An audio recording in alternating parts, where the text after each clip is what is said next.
Our next project setting is the Tag Manager. The Tag Manager allows us to tag selected objects with different words. And then with those words, we can use scripts to call them up and define them in whatever way we want.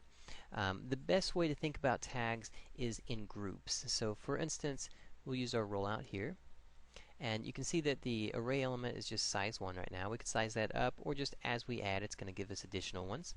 But for a tag, you might think of it as, let's say, a collectible. This is a collectible item.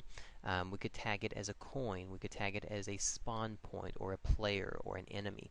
And then through the script, we can find an object with a tag named enemy, and then perform whatever action or function we need to on that item.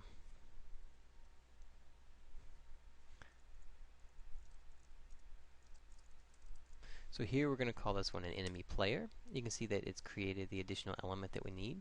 Here we'll call one coin. And as we go back to an object, we'll select on this object.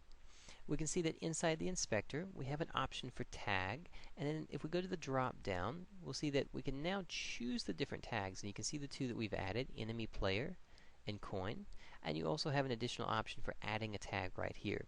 If we add the tag as a coin, this doesn't do anything per se until we actually have a code, functioning in the background that does something to it. But this allows us to set up our environment and our scene in a way that's more functional. We'll go ahead and delete these.